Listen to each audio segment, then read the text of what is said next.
Come on, Lego, you're going out there and talking about the World Juniors after all that's happened and you're not even gonna go over the game? Yeah, I'm gonna be honest with you, so I did not watch the gold medal game, and we did not really cover anything World Juniors related on this channel. And as I said, heading into the tournament, I was uncertain as to whether or not we'd actually be able to do the things that we wanted to do when it comes to talking about the tournament, because it's hot girl summer over here in Vancouver, and I'm a pretty busy dude. So I had a lot of things to go out there and attend to throughout the past few days, and even yesterday especially. During the gold medal game between Canada and Finland, there was a whole bunch of stuff I had to sort out with my friends. And, yeah, you know, sometimes you gotta go out there, ignore the hockey, ignore the sports, and be there for your buds when they're in some pretty difficult situations. So, that's all I'll say about that. But at the end of the day, Team Canada ends up winning. Kent Johnson, that Columbus dude, that in which we already talked about a few videos ago, he went out there and scored the gold medal winning goal. And you had yourselves Mason McTavish, who had himself a brilliant play before that segment, pulling the puck out of midair before it crossed the goal line and then shooting it away into safety. What an absolutely incredible final. Based off of the limited footage, of course, that I had seen.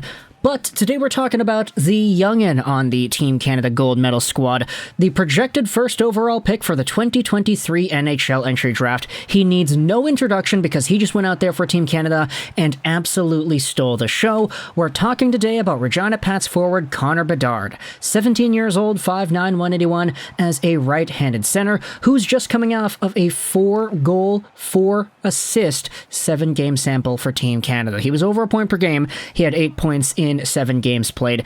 He had a much better points per game in the cancelled World Junior Tournament back in January, where he had 5 points in 2 games, plus a 4-goal showcase. But back then, Bedard was 16, now he's 17. He's actually able to play in the World Juniors for, what is that, 3 more years? Like, it's gonna be wild. He's gonna be in 2024 or 2025 or whatever, and he's still gonna be eligible for the tournament.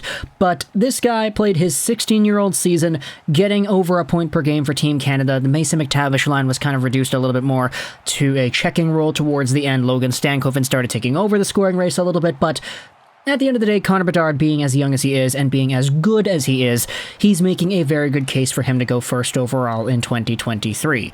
As if the 100-point season he had in 62 games as a 16-year-old wasn't good enough. The reason we're making this video is because of a graphic posted by TSN. This was based off of the FanDuel betting odds. I think everybody kind of knows what FanDuel is. It's like another betting website. I'm not going out there and promoting these guys because, I don't know, this video is not sponsored, but we're going over a TSN post going over the top teams that have the highest odds of getting Connor Bedard. Now, that's not necessarily what they say. What it actually says here is the NHL's worst regular season record in 2022-2023. What you're betting on here is which team is going to finish in last place in the NHL during the end of the year standings, including all relevant tie-breaking protocols too, or what is essentially going to be known as Bedard Watch. Let's take a look at the odds as to where these teams are going to face. So the guys over there at FanDuel have the Arizona Coyotes and the Chicago Blackhawks tied with a plus 300 odds at being the last place team for 22-23. Now, plus 300 odds is not great odds for anything you're going to be betting on, but when it comes to something as uncertain like, hey, which team is going to finish the worst in the regular season next year, you're not going to have any clear favorites. Chicago and Arizona, though, are the ones with the best odds, or the most likely odds, followed quickly by the Montreal Canadiens at plus 500, the Sabres at plus 1,000, the Ducks at plus 1,100, the San Jose Sharks have a plus 1,200, Columbus Blue Jackets at plus 1,500, Flyers 1,500, and then the Kraken at 2,300. Now, I get it. Some of these odds at finishing lower in the NHL standings don't really seem all too accurate when you look at the teams and what they've done to improve themselves over the offseason. I mean, some of them, of course, like Arizona at the bottom, Chicago at the bottom, Montreal being there. I don't know. You could debate it a little bit. But at the end of the day, This, even though it is kind of labeled as the Bedard watch on the TSN graphic, it really is just a list of odds for the teams that are going to finish at the bottom of the standings. So not necessarily Bedard, but it is a pretty good indicator, probably the best indicator we're going to have so far, since there at the moment doesn't seem to be any draft lottery, draft odds, whatever, because, yeah, the draft lottery isn't even there yet. But either way, let's go over the bottom teams in the NHL when it comes to Connor Bedard and how these organizations could fare with him. Arizona Coyotes, it's going to be cool if you get Connor Bedard because, of course, Bedard and Cooley can be an absolutely game-changing dynamic duo. 1-2 center punch right down the middle. We've been saying this entire time that when it comes to Arizona, what they really need is to put butts into seats because that Arizona State University arena is not really going to have all too much capacity anyway, leading to incredibly high ticket prices, so you're going to have to go out there and ice a product that the fans want to see. When it comes to the Chicago Blackhawks, having a guy like Connor Bedard playing with Patrick Kane, or maybe not Patrick Kane because he's probably going to get traded, it's going to be crazy seeing Chicago go from one just absolutely dynamic offensive player in Patrick Kane and then have Bedard take over immediately after. It's almost like life is kind of unfair now, isn't it? Now, granted, there will have to be a lot of working around Bedard because there are some other prospects that the Blackhawks do have that I like. Conor, Geekie, of course, Kevin Korchinski, but at the same time, it's kind of like, okay, they had 7th overall, they had 13th overall. Are these really the best picks they could have made at that spot? Only time will tell. I guess we have a few years to decide that. Either way, though, Connor Bedard playing alongside of a guy like Conor Geekie might be pretty interesting. The Conor duo right there, the big guy, the moose of a playmaker in Geekie alongside of Connor Bedard, who is just an absolute stud. You then have yourselves the Montreal Canadiens at the, I guess, their third most likely odds on this betting website at plus 500.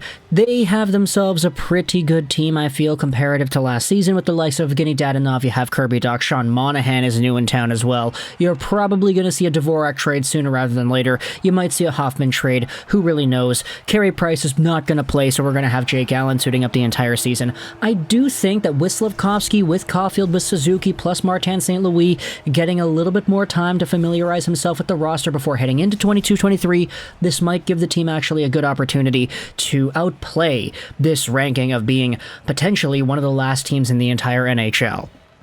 With Buffalo, Anaheim, San Jose, I think it's really starting to become a crapshoot at this point, and there are some other teams that I feel like are not really all too well placed in this situation, too.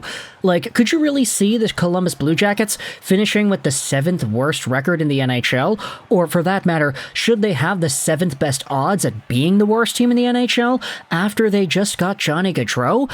After you just saw a great showcase at the World Juniors from Ken Johnson, you have yourselves Igor Chinakhov, Cole Sillinger, Voracek, all these guys still in the team. Some of them are growing, some of them are older. This is a pretty good squad, I feel, and you're just getting better with the development of guys like Jake Bean, Adam Boquist. You still have Werenski, not to mention your goaltending is a little bit more stable now than it had been in the past.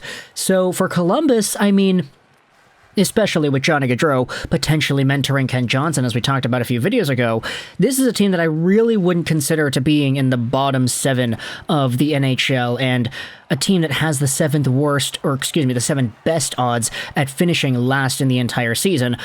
But heck, if they do so and they get Connor Bedard, then good for you, Columbus, I guess. Talk about superstars going over to that team, eh? Then you talk about the Seattle Kraken, you talk about the Flyers. I do feel like the Flyers probably are a little bit underrated on this list, and I say underrated as in I think the FanDuel folks might actually be overestimating how good they're going to be.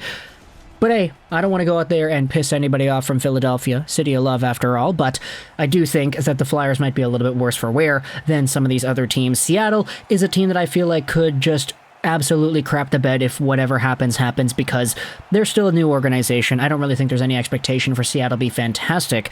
At the same time, though, when it comes to betting odds, we all have to remember, as fans, that when it comes to lists like these, there isn't really anything scientific behind it. It's just betting odd makers going out there and saying, okay, what can we put as the betting odds that people will want to bet on, therefore they'll give us money, and then if they lose, because it's most likely they're going to lose, then we'll keep the money. What do you think people are actually going to want to bet on? And things like this, where Arizona was a bad team, Chicago has a terrible reputation, Montreal was last in the league last year, it's easy for fans to go out there and say, hey, let's bet on them to finish last again. So talk in the comments your thoughts about Arizona, Chicago, Montreal, Buffalo, Anaheim, San Jose, Columbus, Philadelphia, and Seattle, finishing as the top 9 teams in the Connor Bedard sweepstakes so far. He just wrapped up a pretty good World Juniors, but where is he going to start his NHL career?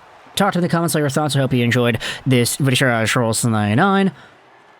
And bye.